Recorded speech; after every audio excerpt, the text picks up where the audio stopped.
Welcome to my online class. This is Dr. Mohammad Ibrar, Assistant Professor, Department of Computer Science, Ram Lakhan Singh Yadav college Ranchi. My dear students, आज के lecture में मैं आप लोगों को सेमेस्टर 1 का जो कोर पेपर है C1 C++, उसके बारे में डिस्कस करूंगा। और लास्ट लेक्चर में हम लोगों ने देखा था basic concepts of fundamental of computer programming. ठीक है, तो आज के लेक्चर में हम देखते हैं लैंग्वेज या कंप्यूटर लैंग्वेज कितने टाइप्स के होते हैं और कौन कौन होते हैं। ठीक है, तो मेरे साथ आप बने रहें।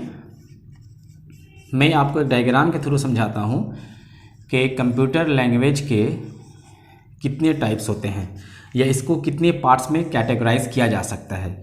सबसे पहले इसको जो है वो मशीन लैंग्वेज में कैटेगराइज किया जाता है। ठीक है, सबसे पहला पार्ट जो है वो मशीन लैंग्वेज है। उसके बाद क्या है, असेंबली लैंग्वेज है। उसके बाद क्या है, हाई लेवल लैंग्वेज है। हाई लेवल लैंग्वेज है। ठीक है, उसी तरीके से इसको भी हम लैंग्वेज यहाँ पे लिख देते हैं और ये भी मशीन लैंग्वेज है। तो अब ये बात समझ में आ गई कि कंप्यूटर लैंग्वेज के 3 टाइप्स होते हैं, machine language, assembly language and high level language. ठीक है, तो पहले हम लोग बात करते हैं मशीन लैंग्वेज क्या है। मशीन लैंग्वेज का जो है उसमें क्या इम्पोर्टेंस है और ये इसमें क्या कैसे प्रोग्रामिंग लिखी जाती है। ठीक है, 1 बाय 1 करके हम लोग देखते हैं यहाँ पे। ओके, तो सबसे पहले हम लोग बात करते हैं मशीन लैंग्वेज की। मशीन लैंग्वेज जो है इसकी अगर हम बात करें मशीन लैंग्वेज की, तो इसमें जो है कॉम्बिनेशन 0 1 की कॉम्बिनेशन से ये जो है प्रोग्राम लिखी जाती थी।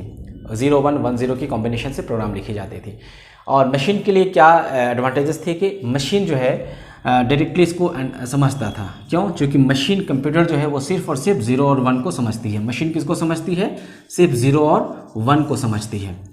तो चूंकि इस मशीन लैंग्वेज में 1 0 0 1 0 0 यानी कि 1 और 0 की कॉम्बिनेशन से ही प्रोग्राम बनती थी, इसलिए कंप्यूटर को समझने में किसी ट्रांसलेटर की ज़रूरत नहीं थी। तो मशीन लैंग्वेज कंप्यूटर के लिए तो इजी था, लेकिन ह्यूमन बीइंग के लिए, हम लोगों के लिए क्या था, ये बहुत लेंदी था। क्योंकि इस तरीके के कॉम्बिनेशन को याद करना प्रोग्रामर के लिए पॉसिबल नहीं था। और चूँकि जो भी चीज़ हम यहाँ लिखना चाहें, किसी के भी नाम लिखे या कोई भी स्ट्रिंग लिखे, वो सारी चीज़ किस में कन्वर्ट होती थी? इसमें कन्वर्ट होती थी और इसी कॉम्बिनेशन से ही प्रोग्राम की जाती थी। तो मशीन लैंग्वेज जो है बिना ट्रांसलेटर के डायरेक्टली अंडरस्टैंड होती थी, और चूँकि मशीन डायरेक्ट सिर्फ 0 और 1 को समझती है। ठीक है, अब जो है हम देखते हैं नेक्स्ट क्या है। मशीन लैंग्वेज के बाद असेंबली लैंग्वेज है। देखिए, आप जब लैंग्वेज सीख रहे हैं, प्रोग्रामिंग लैंग्वेज जब आप सीख रहे हैं, तो थोड़ा बेसिक नॉलेज इसकी होनी चाहिए कि मशीन लैंग्वेज क्या होती है, असेंबली लैंग्वेज क्या होती है, हाई लेवल लैंग्वेज क्या है, फिर लो लेवल लैंग्वेज क्या है, मिडिल लेवल लैंग्वेज क्या है। और उन तमाम चीज़ों को हम लोग को कम से कम बेसिक जो है वो जानना ज़रूरी होता है। ठीक है, उसके बाद हम बात करते हैं असेंबली लैंग्वेज की। ठीक है, असेंबली लैंग्वेज की जी। ठीक है, असेंबली लैंग्वेज की। तो अब असेंबली लैंग्वेज जो क्या है, इसमें जो है अल्फ़ा न्यूमेरिक जो है मेनोमोनिक्स यूज़ किए जाते थे। ठीक है, इसमें अल्फ़ा न्यूमेरिक जो सिम्बॉल्स, जैसे मान लीजिए हम यहाँ पे लिखते हैं MOV और यहाँ पे हम लिखे हैं टोटल और यहाँ पे लिखे हम 10। इसका मतलब ये हुआ 10 जो वैल्यू है इस वेरिएबल में मूव कर जाएगा। ठीक है, तो ये एक एग्जांपल है किसका? असेंबली लैंग्वेज का। इस तरीके से असेंबली लैंग्वेज लिखी जाती थी। मान लीजिए ऐड कर रहे हैं हम AHTH, तो इस तरीके से इसका जो वैल्यू होगा इसमें ऐड हो जाएगा। तो ये आप देख सकते हैं, मैंने 2 एग्जाम्पल यहाँ पे लिखा हूँ। दोनों एग्जाम्पल जो असेंबली लैंग्वेज के हैं। लेकिन असेंबली लैंग्वेज जब यहाँ पे सिम्बॉल्स आ गए, ऐड आ गए, मूव आ गए, AH आ गए, और इसमें जो है वो 0 1 नहीं है, तो मशीन के लिए प्रॉब्लम है ये फिर। क्योंकि मशीन क्या समझता है? सिर्फ और सिर्फ 0 और 1 समझता है। ठीक है, तो फिर इसको हमको कैसे करना पड़ेगा?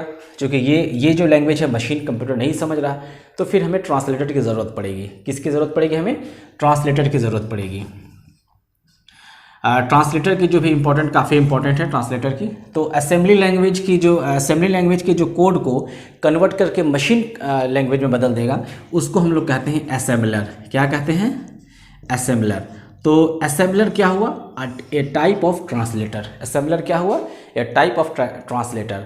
सो we can say assembler is a type of translator which converts assembly language into machine language या मशीन कोड। उसके बाद मशीन समझती है। तो असेंबली लैंग्वेज में ये समझना तो थोड़ा आसान था, लेकिन कंप्यूटर के लिए फिर हमें क्या ज़रूरत पड़ेगी, असेंबलर ज़रूरत पड़ेगी। तो असेंबलर से क्या होगा, असेंबली लैंग्वेज के जो कोड है वो कन्वर्ट होंगे किसमें, मशीन लैंग्वेज में कन्वर्ट हो जाएंगे, ठीक है। और हाँ, आपका जो सेमेस्टर 1 में एक पेपर है C2 जो पेपर है, जो हम लोगों ने एक क्लास किया है उसका, उसमें आपको जो प्रोग्रामिंग करनी है असेंबली लैंग्वेज में ही करनी है, ठीक है, ध्यान रहे।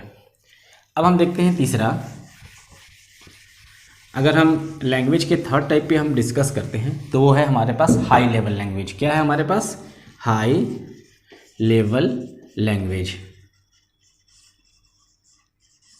हाई लेवल लैंग्वेज जो है, ये जो है आज के ज़माने में, आज के एरा में ये काफ़ी पॉपुलर लैंग्वेज है। हम लोग इसी को यूज़ करते हैं, चाहे सी की बात करें, C++ की बात करें, जावा की बात करें, या फिर जो लेटेस्ट लैंग्वेज है पाइथन है, ठीक है, .NET है, उसकी बात करें, तो ये सब किस में आएंगे, हाई लेवल लैंग्वेज में आएंगे, ठीक है। तो अब हम लोग ये चीज़ समझ गए कि मशीन लैंग्वेज के अलावा कोई भी अगर लैंग्वेज होगा तो उस लैंग्वेज को कन्वर्ट करने के लिए हमें क्या चाहिए, ट्रांसलेटर चाहिए। तो हाई लेवल लैंग्वेज में जो कोड लिखेंगे, जो कोडिंग करेंगे हम लोग, जो अपनी लैंग्वेज में हम लोग कोडिंग करेंगे, उसको ट्रांसलेट करने के लिए, कन्वर्ट करने के लिए हमें ट्रांसलेटर चाहिए। और हाई लेवल लैंग्वेज के जो सोर्स कोड होते हैं, ठीक है ना, सोर्स कोड जो होंगे उसको कन्वर्ट करने के लिए हमें क्या चाहिए, कंपाइलर चाहिए, ठीक है, कंपाइलर चाहिए या इंटरप्रेटर चाहिए, इंटरप्रेटर चाहिए। तो ये दोनों क्या है, दोनों एक तरह का ट्रांसलेटर है। इस तरीके से असेंबलर एक ट्रांसलेटर है असेंबली लैंग्वेज के लिए, उसी तरीके से कंपाइलर और इंटरप्रेटर एक ट्रांसलेटर है, हाई लेवल लैंग्वेज के सोर्स कोड को कन्वर्ट करके किस में बदल देगा, कन्वर्ट किस में कर देगा, मशीन लैंग्वेज में कन्वर्ट करेगा। अब देखें, हाई लेवल लैंग्वेज का एक एग्जांपल मैं दिखा देता हूँ। मान लीजिए मैंने यहाँ सी आउट लिखा, ये मैंने हेलो लिखा। मैंने आपको एक एग्जांपल दिया C++ का प्रोग्राम का कोड का मैंने एग्जांपल दिया। अगर मैं C का लिखना चाहूँ तो यहाँ पे printf, यहाँ पे मैं लिख देता हूँ हेलो। तो ये भी मैंने एक एग्जांपल दिया। तो आप देखें यहाँ कहीं भी 0-1 नहीं है, क्योंकि 0-1 से बनेगा ही नहीं। तो यहाँ पे क्या, ये हम लोग क्या कि अपनी लैंग्वेज, प्रिंट मतलब प्रिंट करना, और जो भी प्रिंट करना हमने यहाँ पे कर दिया। अब इस कोड को हम लोग क्या कहेंगे, सोर्स कोड कहेंगे। क्या कहेंगे इसको हम लोग, सोर्स कोड कहेंगे। अब इस कोड को मशीन कोड में बदलने के लिए हमारे पास क्या है, कंपाइलर है। सी का अलग कंपाइलर, C++ का कंपाइलर, जावा का अलग कंपाइलर, और जावा का इंटरप्रेटर भी होता है, हम लोग उसमें बात करेंगे बाद में। तो हम देखते हैं कि जो भी सोर्स कोड होगा उसको बदलने के लिए, कन्वर्ट करने के लिए मशीन कोड में हमें ट्रांसलेटर की ज़रूरत पड़ेगी, और हमारे पास क्या है, कंपाइलर और इंटरप्रेटर है, ठीक है। अब हम देखते हैं कंपाइलर और इंटरप्रेटर का काम क्या होता है। सबसे पहला काम ये होता है कि ये सोर्स कोड को मशीन कोड में बदल देता है, और दूसरा काम क्या होता है, ये जो है एरर को डिटेक्ट करता है और रिपोर्ट करता है। दो काम इसका है, ठीक है। कंपाइलर का जो है सोर्स कोड को कन्वर्ट करता है किसमें, मशीन कोड में, और दूसरा काम क्या करेगा, ये डिटेक्ट करेगा एरर को और रिपोर्ट कर देगा, ठीक है। तो मैं यहाँ पे आपको दिखाया 3 तरह का लैंग्वेज। सबसे पहला क्या मैंने बताया, मशीन लैंग्वेज, जिसको हम कहेंगे लो लेवल लैंग्वेज। फिर क्या है, असेंबली लैंग्वेज, जिसको हम कहेंगे मिडिल लेवल लैंग्वेज। फिर क्या है, हाई लेवल लैंग्वेज, जिसको हम लोग 3GL भी कहते हैं, थर्ड जनरेशन लैंग्वेज भी कहते हैं, ठीक है।